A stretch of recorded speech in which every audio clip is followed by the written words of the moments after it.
Mga kabarangay, kahapon may magandang post sa Facebook si Senate President Chis Escudero.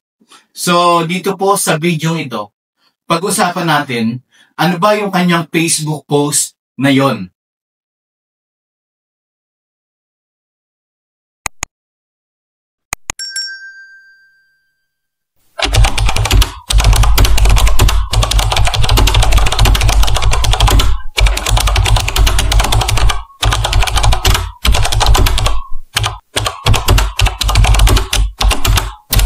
Magandang araw mga kabarangay, kumusta na po kayo? Muli ako po si Jeffrey at welcome kayo dito sa Katarungang Pambarangay Channel kung saan tayo po ay nagbibigay ng gabay at kaalaman tungkol sa lupon tagapamayapa, sa Katarungang Pambarangay at sa mga bagay-bagay na may kinalaman po sa ating barangay justice system. Ngayong araw, mga kabarangay, pag-usapan po natin ang isang napakahalagang balita. Ito po ay ngayong linggo lang. Actually, kahapon ko po ito nakita sa Facebook at sabi ko, kailangang ma-share ko ito para naman magkaroon ng impormasyon yung ating mga kabarangay. Nagsusulong ng isang panukala si Senator Chis Escudero sa darating na 20th Congress. At dito po sa kanyang batas na isusulong na ito ay gusto niya na magkaroon ng makatarungang pagtaas ang honoraria ng mga opisyal o kawani ng barangay. At syempre, talakayin din po natin dito yung panawagan na sana sa mga benepisyo na isinusulong ng ating mga mahal na senador, makasama naman sana ang mga lubon tagapamayapa at ang iba pang mga appointed officials ng barangay. Sa ilalim po ng kasalukuyang batas sa Section 393 ng Local Government Code of 1991 o itong RA 7160. Nagsasaad ito ng mga benepisyo at honoraria para sa ating mga barangay officials. Pero ayon sa panukala ni Senator Chis Escudero, panahon na para amyendahan ang paragraph A ng Section 393, Chapter 4, Title 1, Book 3 ng RA 7160. Mga kabarangay, ang honoraria po ng mga barangay kagawad ay hindi dapat bababa sa minimum wage. Ito po ang kanyang gustong ipanukala. Mas mataas naman ang itatakdang honoraria para sa mga punong barangay. Ito po mga kabarangay ay isang makatarungang hakbang para kilalanin ang walang patid na serbisyo mula sa peace and order, disaster response, hanggang sa pagsuporta ng mga programang pampamahalaan. Alam natin mga kabarangay na ang barangay ang frontline ng pamahalaan. Sa panahon ng pandemya, ito pong nakalipas na pandemya, sila ang unang nagbantay, nagbigay ng mga ayuda, nagmonitor ng quarantine, at umalalay sa bawat sulok ng ating mga komunidad.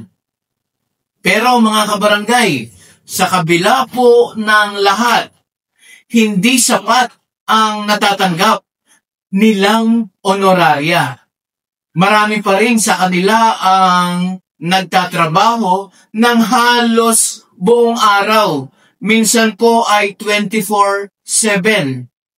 Dito po sa aming barangay, merong mga officials na halos sa barangay na natutulog.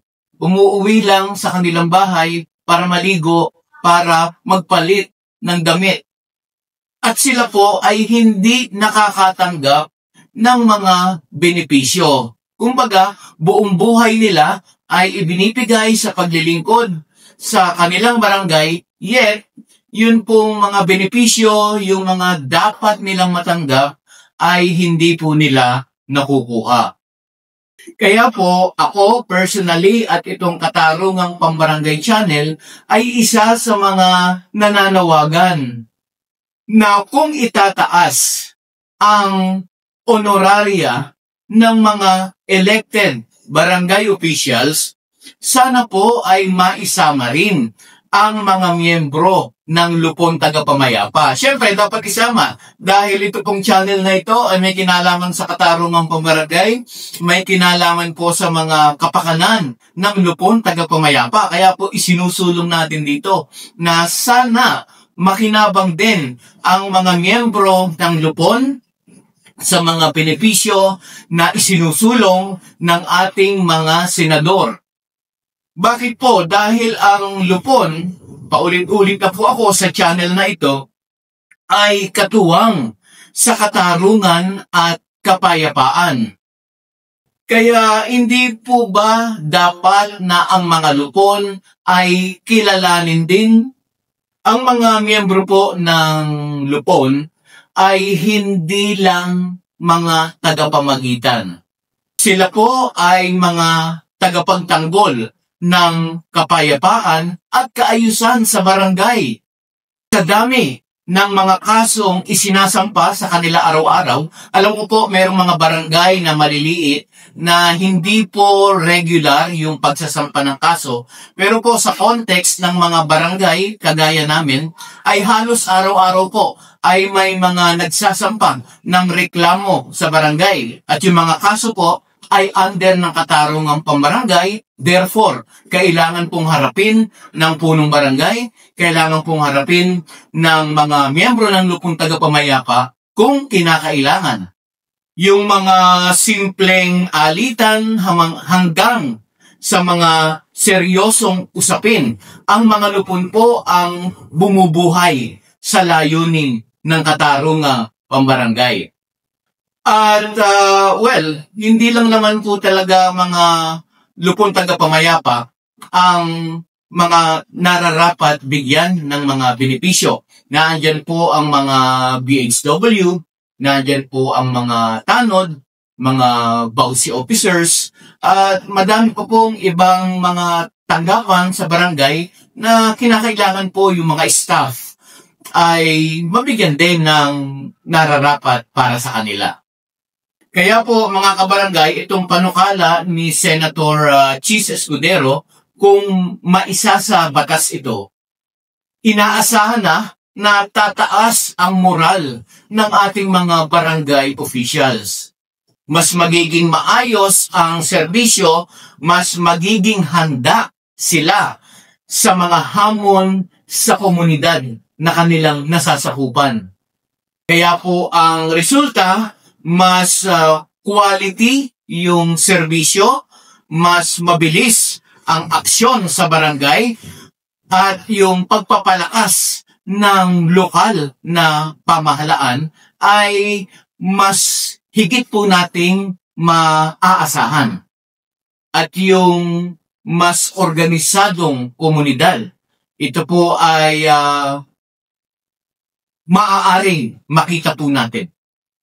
Mga kabarangay, ang ganito pong reforma ay hindi lamang benepisyo para sa mga opisyal.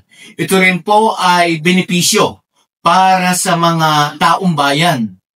Kapag ginagalang at pinapahalagahan ang mga lingkod bayan, lalo pong gaganda ang serbisyo publiko. Yun po ay aking personal na paniniwala.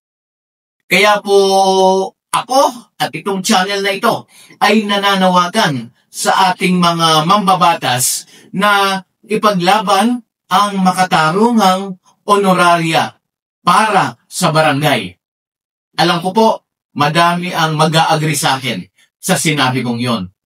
Ulitin ko, isama na rin po natin ang Lupon Tagapamayapa at ang mga iba pang appointed officials sa barangay. Ang serbisyo sa barangay, ang pagsiservisyo sa barangay ay hindi biro. Hindi po ito pansamantala. Ito ay araw-araw, gabi-gabi.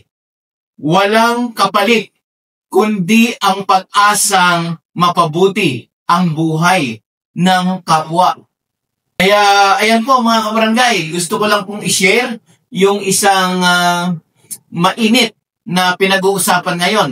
Kasi dati, na-share ko na si Senator Bongo at si Senator Miguel Zubiri nagpasa na rin po ng kanilang panukala para po mapaayos ang mga benepisyo ng ating mga barangay officials. Sa pagkakataong ito, si Senator Chis Escudero naman ang nagpasa ng kanyang panukala para sa 20th Congress. Sana naman po sa mga senador na ito, ang mga panukala ng senador na ito ay pumasa na. At nang sa gayon, ang mga barangay officials po ay magiging happy, magiging makatarungan ang kanila pong pagtilingkod sa kanilang mga barangay. Maraming salamat po mga kabarangay sa inyong panonood muli sa pagsama sa akin dito sa Katarungang Pambarangay. Muli, ako po si Jeffrey.